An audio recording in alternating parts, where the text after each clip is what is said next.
Welcome to My Media Life, where we chat with the movers and shakers in the marketing industry and ask them about how they spend their days. This podcast is brought to you by the World Media Group, and my name is Belinda Barker. Today, we're talking to Ally Owen, the founder of Brixton Finishing School and ADcademy. Welcome, Ally.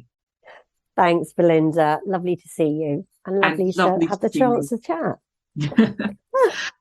And I would like to say that we are delighted to be, as the World Media Group, one of the partners of the amazing work that you do. And I hope you'll tell us a little bit more about that during the course of the next few minutes.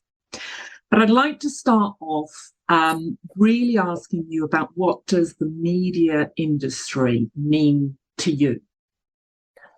Well, media industry to me, I find it fascinating. It's like a repository for the world's opinions, thoughts, feelings and positions. I just think it's all humanity's views on the world in one place, and how that all connects and how it all mixes together and how ideas and concepts can travel within that, massive ecosystem.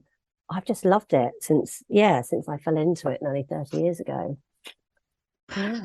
So is there any one piece of advice that you've been given or that you would like to share that's helped you in your career? Give less fucks, basically. Give much less fucks, especially as a female. So when I was younger, I used to give far too much credence to being concerned about what other people thought of me, trying to keep the peace. Classic people pleasing. I would say I've been a lot more successful, or a lot more relentlessly unstoppable, since I just focused on the thing I needed to do, which is make change, make the industry more equitable, and stopped listening or concerning myself with stuff out of my control. You can't control what people think of you. You can, obviously, not being a twat is an important part of that. But if you've done your best every day to be the least twatty human you can be, that's pretty much as good as it's going to get. And people are going to think what they're going to think anyway.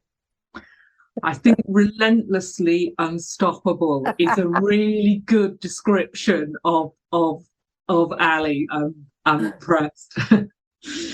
So what do you enjoy about your current job? What's your most favourite? What's my favourite thing about the dream job I've created for myself? Well, in a real Oscar-winning way, I'm going to say I can't thank all the bits of my job because they're all equal. For me, it's just the fact that I'm part of something bigger than myself that's working.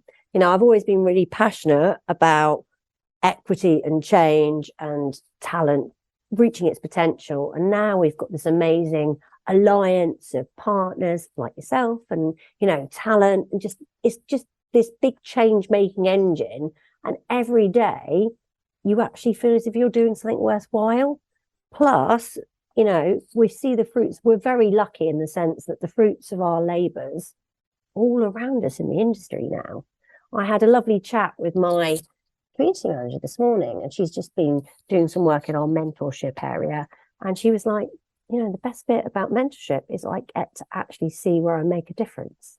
And that's really, she actually came through our programme, but she gets to actually see in quite a short term, I know that I've had a positive effect, hopefully positive, on that person's outcome.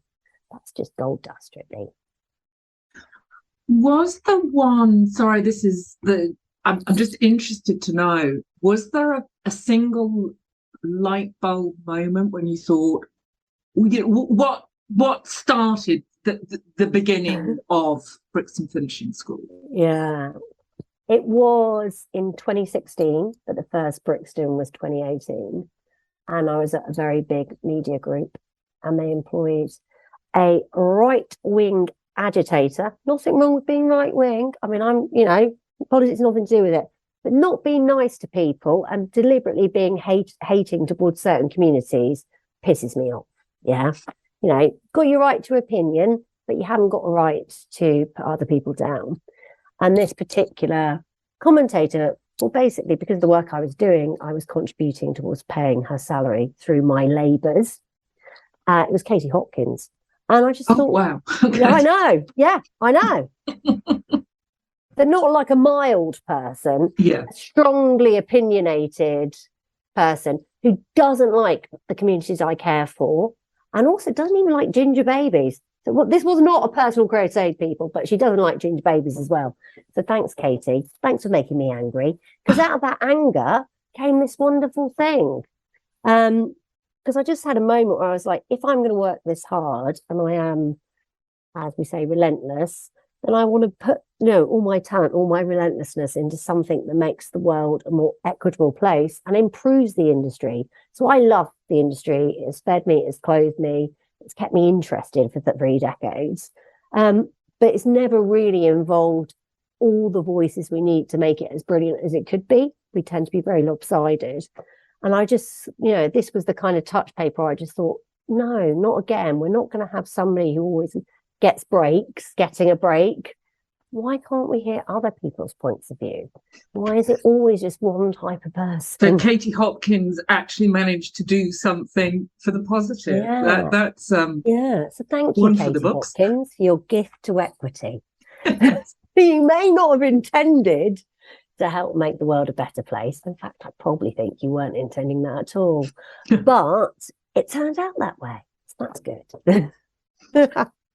So, I mean, what you do as a business is helping to get people from minorities into our industry. Yeah. And I guess you're giving them advice on a daily basis. But for the purposes of this podcast, for people who haven't been through your training programs, is there one piece of advice you would give somebody considering entering this industry today?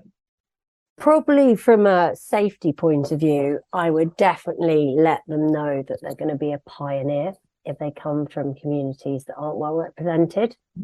I think it's really important that we let our talent know that it is going to be challenging coming into spaces where they aren't represented.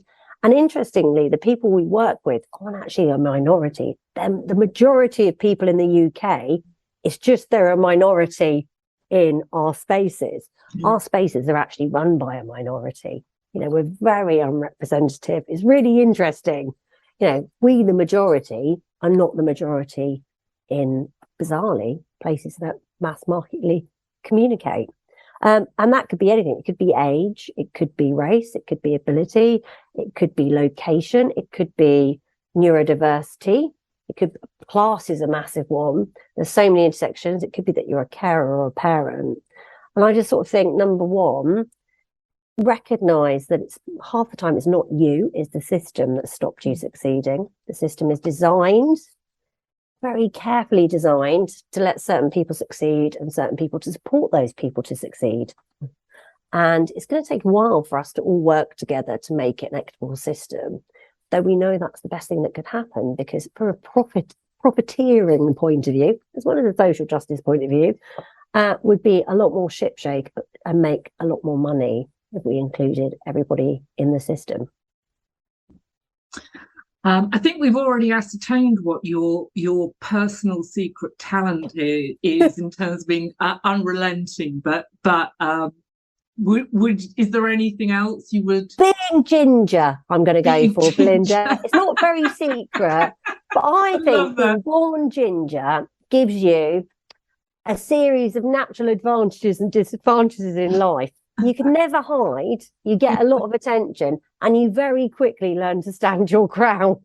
Yeah, I'm used to being the only one in a room. I mean, it's just like, it's very rarely that I mean, yesterday, I think I saw 3 people that looked like me in the street, and I was really excited every time I passed somebody who looked a bit like me.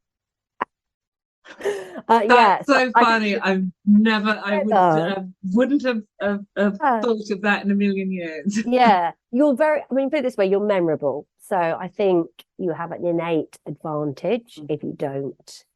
I mean, I'm going to always stand out whether I wish to or not.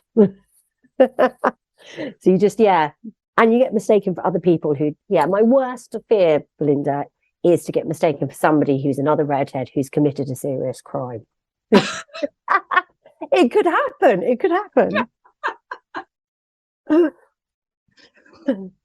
So where do you get your daily news from?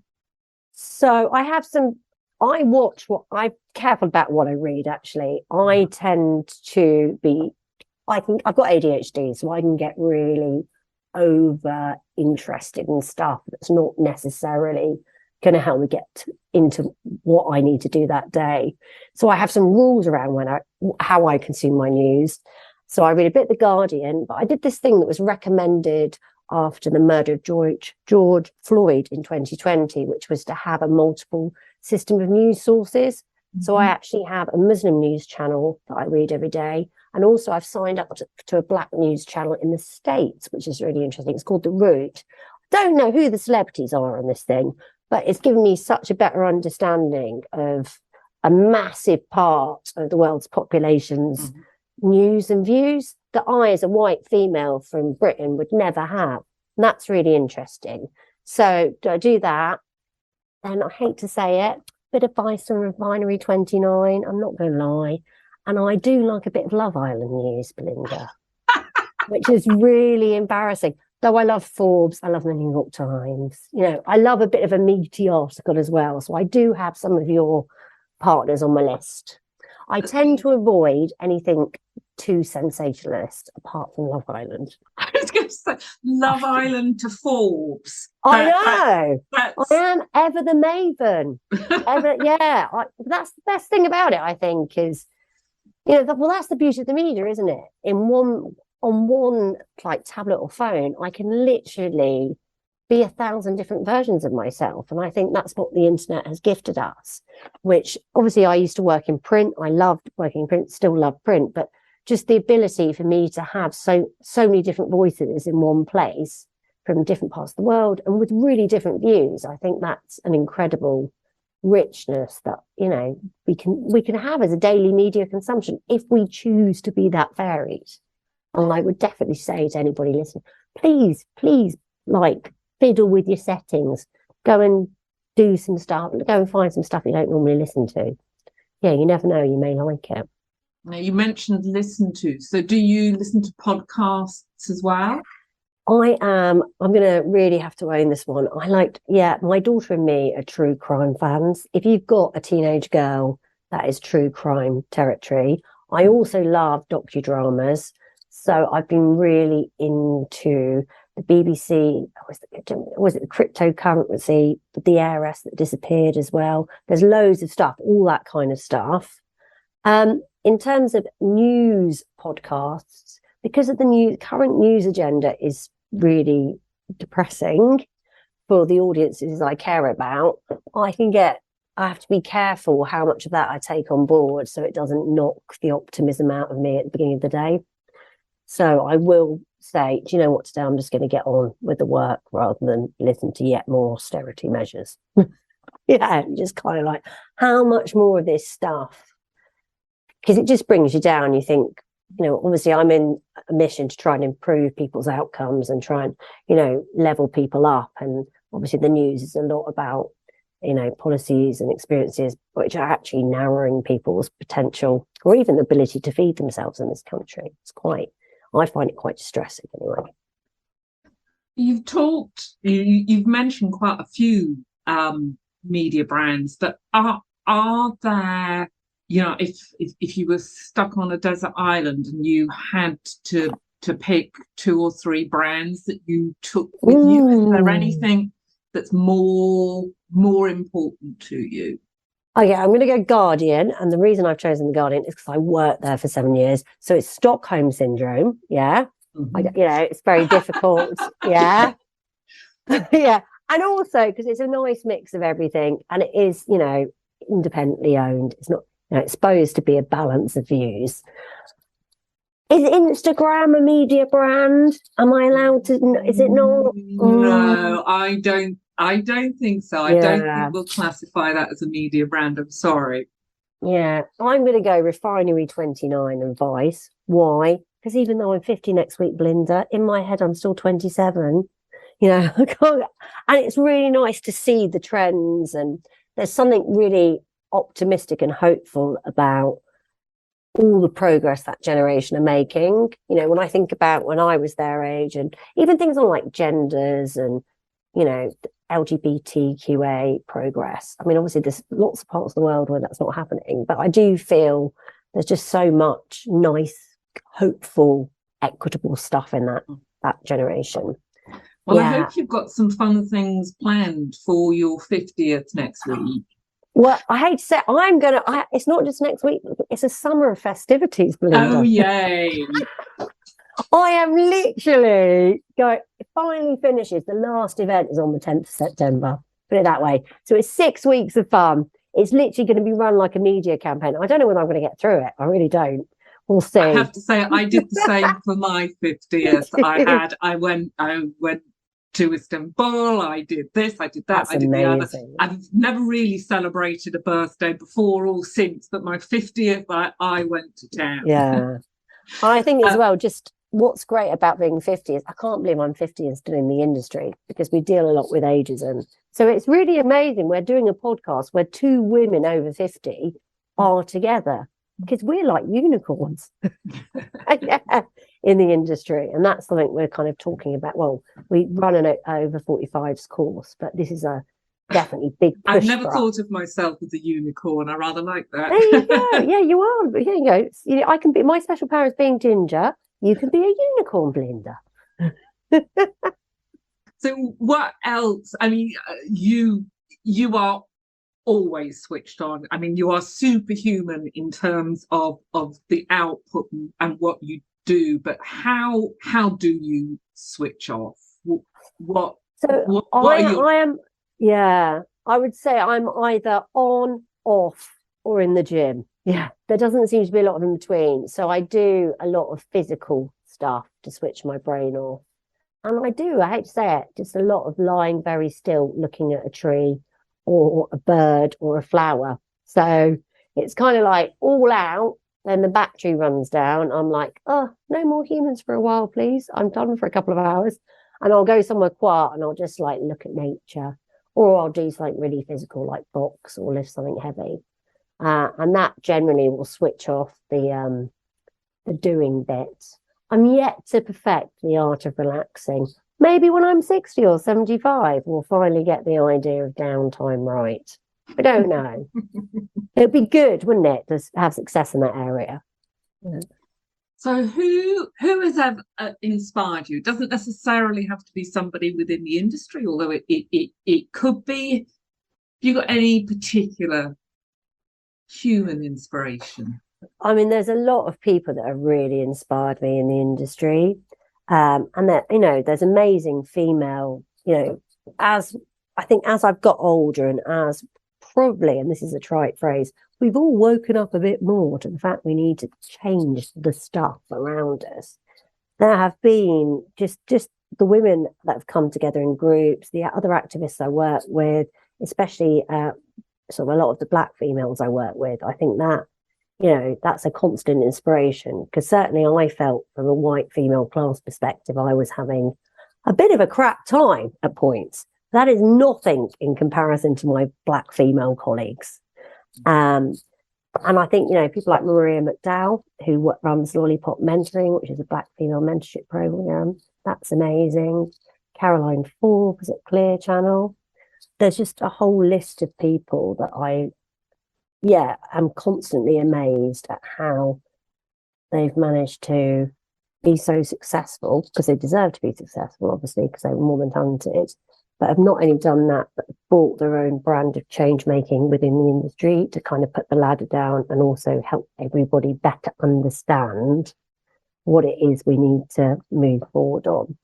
So, yeah. And then, yeah, I'm very lucky that a lot of people have partnered with us, and I get to spend time with brilliant people all the time. They're my trustees are Jenna Osler at Facebook, Meta, and Maria McDowell, my female trustees. My male trustees I won't mention, but they're Ben Major and Dino Risnamdi, and they are all brilliant. Yeah, so I'm going to say my trustees are my most inspirational people today.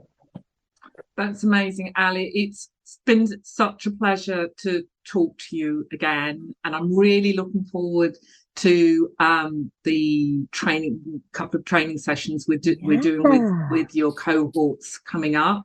We're just really excited to be working with you, and also the brands you've got are incredible. And I think, you know, it's just been a wonderful experience to come on board. And I also think the opportunity for the Brixton Finishing School talent to actually understand what good looks like and to be involved in the process of judging and have access to that experience and the judges is really valuable. So thank you for that. Brilliant. Well, thank you. And I really hope that we actually get to meet in person sometime soon.